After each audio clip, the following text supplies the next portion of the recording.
From Washington, the McLaughlin Group, the American original. For over 3 decades, the sharpest minds, best sources, hardest talk.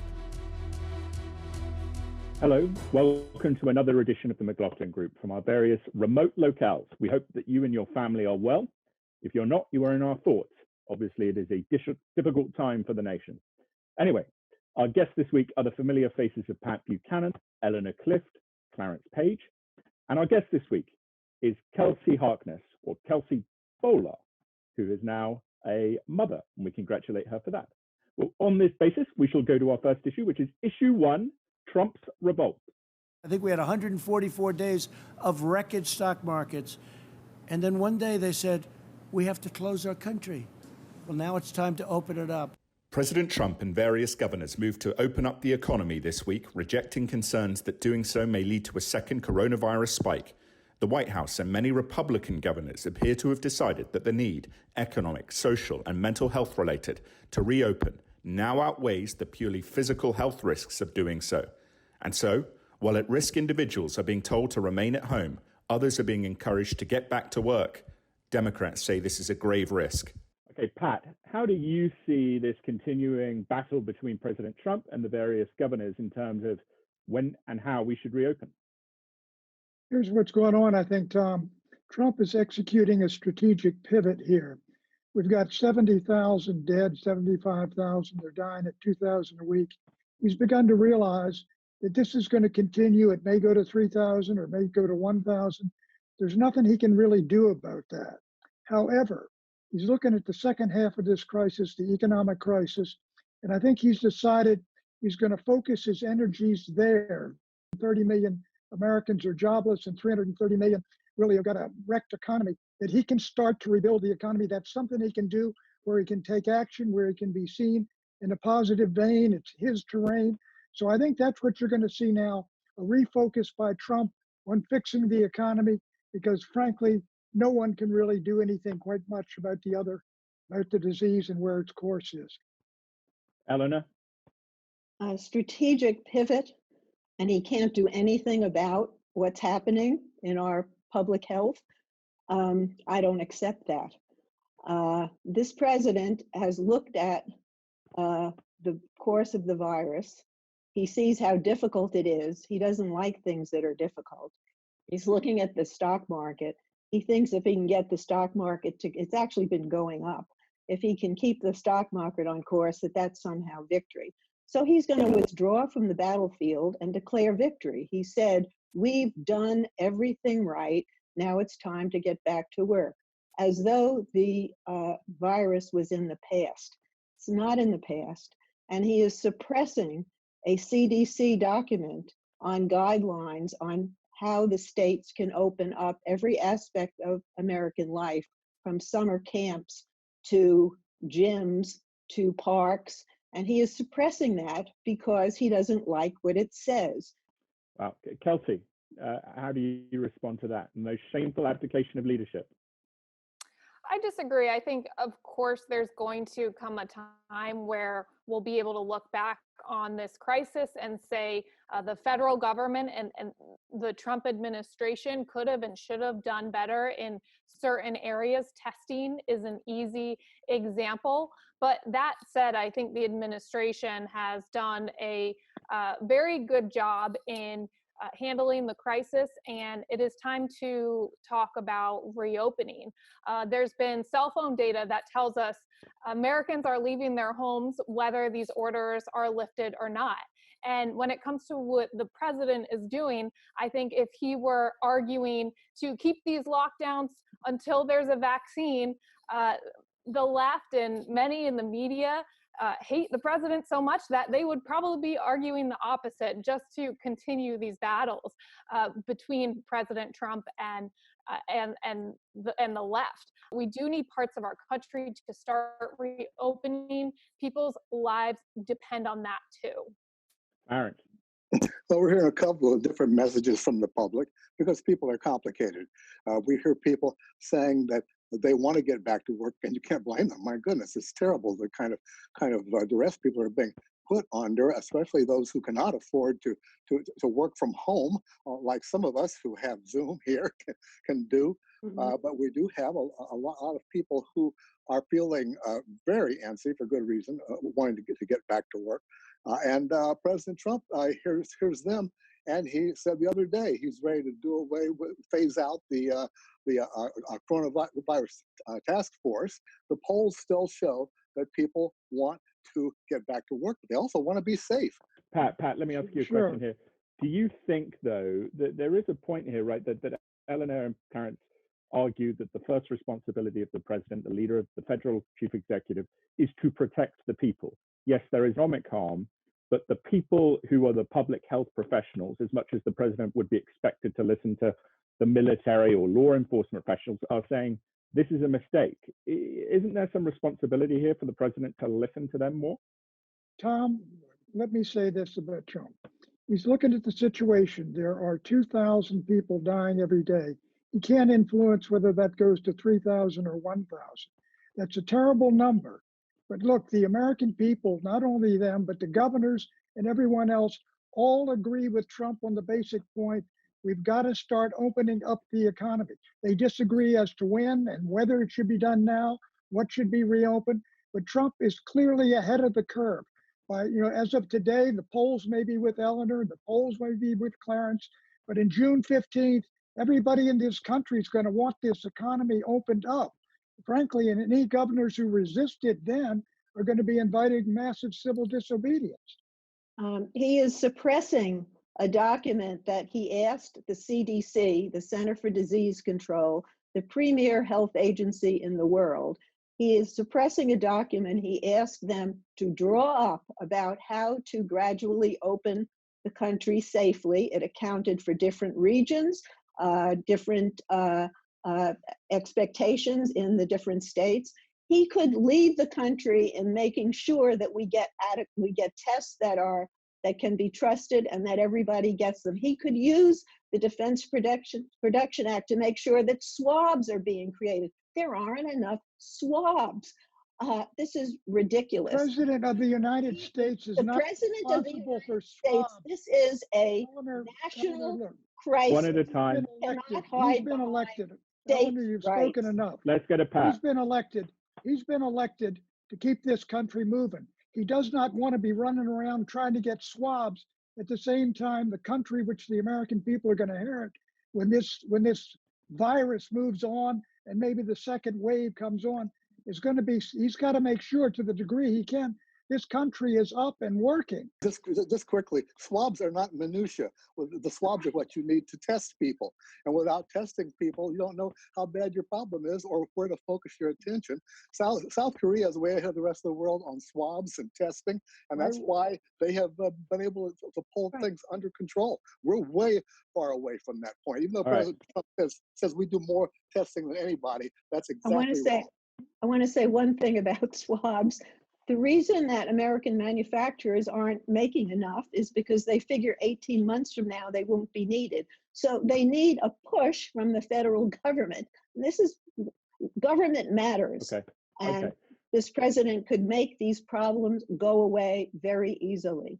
Kelsey, one of the challenges I think that some conservatives have with the idea of contact tracing, et cetera, is that it involves essentially quite a significant transfer of personal information to the government, at least in a temporary moment. Do you think that sort of concern about civil liberties will grow as contact tracing becomes more of a part of how do we get out of it?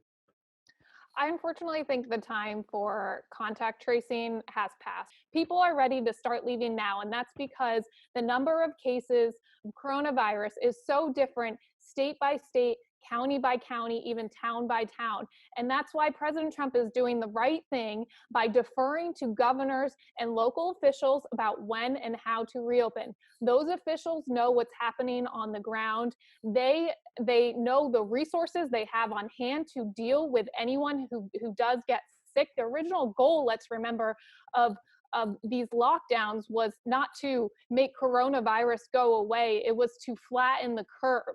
Mobile data is telling us that Americans just last week started leaving their homes at far higher numbers than they had at the beginning of this. And that is because we reached it, for the most part, we reached that initial goal of flattening the curve. And from here on out, it is time to practice personal responsibility in the way we conduct ourselves in public. The numbers are going down in New York, New Jersey, and Connecticut, which was the epicenter of the breakout. They are going up in the rest of the country, the number of those infected. Second, contact cores are being mounted in states that are led by both Republicans and Democrats, in New York, in Maryland, in Ohio. So this is not an impossible task, and it's not a task that you can only do if people stay home. It's Eleanor, you're dreaming. Let's why go to Pat, wait, you're let's go to dreaming. Clarence and then I'll come to you. Pat, No, Clarence, just- go and just- then come. I take a position between President Trump and the governors, because the president is right that the governors have a primary task for dealing with this in their home states, and they know their home states better than anybody else. He has been sluggish on giving them support sometimes. That's another issue. But we have a situation now, well, for example, in Illinois, as much as Governor Pritzker doesn't sound that eager to shift over to reopening. Nevertheless, he's started putting a plan together where they reopen the state in phases. After all, the far end of the state, Cairo, Illinois, is closer to Birmingham than it is to Chicago in many ways. Kelsey's absolutely right on that score. Well, you make the And so point, Clarence. You Yeah. make the point. Yeah, You make the point you that the got it, governor of okay. Illinois, the governor of Illinois should decide for Illinois, should consult with the mayor of Chicago, the mayor of Springfield, and everyone else. They decide when it should be open, not Donald Trump in Washington, D.C. But let me say, there's 1 million cases, known cases of the virus out there, and people who are checking the antibodies in various places are finding 10 or 20 million. The idea that you're going to do tracing on this is absurd. You have to act now and work with what you got. And that's what Trump is doing. And one thing he can do, he can't get the swabs. He maybe can get the economy going again. All right, Pat, let me ask a question before we go on to the next issue. As a little addendum here, we've obviously had some significant news with the government dropping its charges against Michael Flynn. Your reaction to that? Michael Flynn was basically set up by a bunch of thugs in the FBI to damage and destroy him in order to destroy Donald Trump. They walked over there. They didn't alert him that they're going to interview him, basically to catch him in some kind of lie or to charge him with the Logan Act. I think Flynn, basically General Flynn, who served his country 34 years, is an honorable guy who was disturbed. I'm glad you have joined the ranks of those of us who want some reform in the way that police and the FBI are operating. Pat, it only took us 50 years, didn't it? But I think we really need to get to the bottom of this. Michael Flynn, fortunately for him, has the lawyers to be able to make a case, enable him to have his own case thrown out. His own behavior was reprehensible, but he's going to get off the hook now, I think, because of the FBI's bungling. And this all is going to call for some more investigating. And I'm sure President Trump will make as much hay from this as he can. Kelsey, do you think one of the challenges here for perhaps for Democrats, the Department of Justice, is that when it comes to it, what has happened to Michael Flynn now in terms of the removal of these charges, essentially, if in a simplistic way, if in a way that evades the fact that he did lie about talking to the Russian ambassador, it sort of says, this is what President Trump has been saying the whole time. And look what happened. Once again, as with Russia, the results are not in what the consensus favor expected them to be. Look, I think President Trump in many ways was vindicated in the information that we've now learned over the past week about Michael Flynn. This is a former 3-star general who, as Pat said, was basically set up by the FBI. I hope Americans on both sides of the political perspective would be able to see how wrong that is, what an abuse of power it is, and how arrogant it is that we see video of former FBI Director James Comey laughing about it as if as if this is perfectly acceptable. I want to remind viewers that Michael Flynn had to sell his house in order to afford the attorneys to defend himself. This is a very serious abuse of power that has affected him personally, and I think the DOJ is making the absolute right decision in dropping this case. Concluding comment, Eleanor. Eleanor, I want to point out that General Flynn was working lucrative deals with foreign powers while he was in the Trump campaign, and he kept on working those deals when he entered the White House. That's the abuse of power. Okay. Issue 2, SCOTUS birth control battle. The Supreme Court engaged in testy exchanges this week as it assessed the Affordable Care Act's birth control mandate. Religious groups are petitioning that they be absolved of having to provide birth control coverage. They say that doing so conflicts with their most sacred beliefs. The Trump administration agrees. But others say that women have a legal right to birth control coverage regardless of where they work. And note this, due to the coronavirus pandemic, the court sat remotely, including Justice Ruth Bader Ginsburg, who is recovering in hospital from a gallbladder infection. Eleanor, one of the things we see with coronavirus is many things change, but obviously the culture wars do not change. What are your thoughts on this in the Supreme Court at the moment that potentially has quite monumental ramifications for society? Well, I think the case that we're talking about is about religious freedom, the issue of religious freedom. It doesn't really have a whole lot to do with whether the court will finally overturn Roe v. Wade, which is on everybody's mind. And of course, whenever you hear the Justice Ginsburg's name in a sentence with hospital in it, if you're on the side of the political aisle that believes that Roe v. Wade is essential, and that her liberal views are essential in a court that is already dominated by the right, you get really nervous. So I must say I'm quite pleased to see that she has weathered another health crisis and was quite a strong voice in this particular issue. But the religious freedom issue is also permeating all of the debates over whether the state should open up or not. Also, with the closing down of churches, and I think most ministers have now accepted the fact that in-person religious services are not a smart thing to do, and I don't think we're going to see. We're not seeing that battle being waged forcefully. And I think Ginsburg spoke for me and for a lot of women when she made the point that the Obamacare in expanding contraceptive coverage, making it available, is a public health issue, and it's not. It shouldn't be confused with people's views in the culture wars. I'm sorry, but I'm afraid it is. For example, if you got a hospital run by the Little Sisters of the Poor, women who have given up their lives for their deep religious beliefs, you can't require them to violate those beliefs. I mean, I would remind Eleanor that abortion, when I was growing up and she was growing up, was a major crime and a felony, and today it's now a constitutional right. On Justice Ginsburg, let me say this. I mean, I'm glad to see she's healthy. She's a determined woman. But if she wanted to retire, Mitch McConnell could handle this, Eleanor. He would certainly have someone he could move through in a matter of months. And with regard to the Supreme Court, the problem here is, I think that it's not only religious people, but people who are religious but don't belong to religious organizations. We're making the same claims of religious exemption for giving out birth control information. It's an exceedingly interesting case as to how far you go. Ellen, I think you'll agree with me. There's one thing we can be sure Mitch McConnell won't do, and that's to rush Merrick Garland through to confirm him fulfilling Ginsburg's seat. The fact is, McConnell broke all precedents in blocking a duly named appointed Supreme Court justice, but McConnell really cares about that court more than anything else. It's the number one priority issue with him. And this whole case just shows how resilient the whole abortion choice issue is for the last 50 years almost, and it hasn't changed a bit. If anything, both sides have gotten more dug in, and so that's why this particular case is going to have going to offer a big indicator, I think, of how Roe v. Wade is going to turn out. Elsie, do you want to come in there?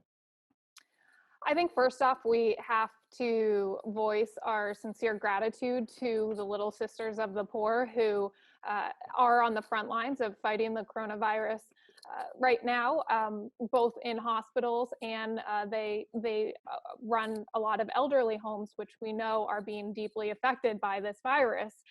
These are a group of nuns who have devoted their lives to taking care of the sick and elderly. And in this case, what we have is the federal government telling them, if you want to provide health care to your employees, you must violate your religious beliefs by providing those employees with access to birth control and other forms of contraception and abortifacient, such as Plan B. That is why you're seeing conservatives dig into this case, so to say, because this is such a violation of their religious beliefs. And it's important to note in this case, there's no actual real human plaintiff behind it. This is basically government politicians arguing amongst each other. They actually cannot find any woman who has been blocked from being able to access birth control or any other of those types of things that she wants. And so if the question about this case is really access to birth control and so forth, like the left claims, then why aren't there any women who are lacking access? The answer is because any woman in this country has access to affordable birth control and other forms of contraceptives if they so choose. But we do not need to force nuns to provide that. Nobody's asking the nuns to provide it, but the hospitals, the Catholic hospitals, they employ a lot of people who are not practicing Catholics, who would very much welcome the assistance from government for contraceptives, which is a public health issue. Secondly, Pat spoke how abortion was a major crime and a felony. Let me ask you, do you think that it should still be a major crime and a felony? Is that what you are asserting? I think what it should be, it's an abomination. It's the destruction of innocent human life. I would not prosecute the women. No one ever did prosecute the women. But if somebody did for a living abortions, in my estimation, he's somebody that belongs behind bars. And okay. Eleanor, I would just ask you, I would ask you if there are employees at hospitals that are lacking access to birth control and contraceptives, why isn't there a human face behind this case?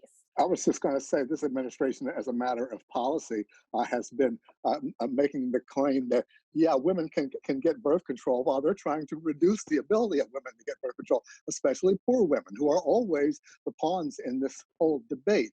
I don't know of any time when, even when abortion was illegal in most states, still rich women could find ways to get it, go to another state or go across the border or whatever. But it's always been the poor folks who catch the biggest burden in this whole debate, whenever birth control services are taken away. And now the debate is saying the same thing about birth control. So I just think we're going to see this stick around for a while. And a lot of younger women and men, bless their hearts, aren't old enough to remember what it was like back before Roe v. Wade. All right. And when they find out, that's going to have again, as well. A fact here, Pat says this is about abortion. It's not only about abortion. The religious people that he says are so opposite from the secularist Americans, the religious people that he speaks for, and I don't think it's true of all religious Americans, they're opposed to contraceptions as well. The Little Sisters of the Poor have given up their lives in defense and to advance certain beliefs, and you're going to impose upon them an obligation to go against those basic beliefs, to do something that they think is violently wrong. I mean, what about the First Amendment, Eleanor? Predictions, Pat. Bibi Netanyahu is now back in power. Amazing move. July 1, right after that time, I think Bibi's going to annex the Jordan Valley. He's going to annex Israeli settlements in the West Bank. I think Trump will approve of it, and it'll put Joe Biden in a real box to take it. All right, Eleanor. The Republican governors of Mississippi, Ohio, and Maryland, who are being challenged by the Republican legislatures or the Republicans in their legislatures. These Republican governors are getting well-deserved good marks for how they're handling the opening of their states, and they will they will succeed over the objections of Republican legislators dividing the Republican Party on this issue. Kelsey. Within the next couple weeks, the Me Too movement is going to be obsolete. Democrats have shown their true colors in their response to the allegations against Joe Biden. And, you know, with Title IX news we saw coming out this week, Biden saying he wants to strip men of their right to due process, but he wants that due process for himself. I think, unfortunately, the Me Too movement is going to be a thing of the past, and it will have unfortunate consequences for women who do bring forth serious allegations of sexual assault. Clarence. The case of Ahmaud Arbery, who was shot and killed by a white man in Georgia while jogging because allegedly the man thought he was a burglar. That is becoming another Trayvon Martin case with all that implies, unfortunately. And it just shows how little progress we've made in the last few years in the danger imposed on young black men from being out walking, or in this case, jogging while black. Okay. In lieu of prediction, I want to out the 75th anniversary of Victory Europe over the Nazis and the spirit of cooperation that sprung forth from that, the American-led international order. Anyway, we came together to defeat a brutal enemy, and we should remember that much darker days than these, but they came to a very positive end. Thank you for watching.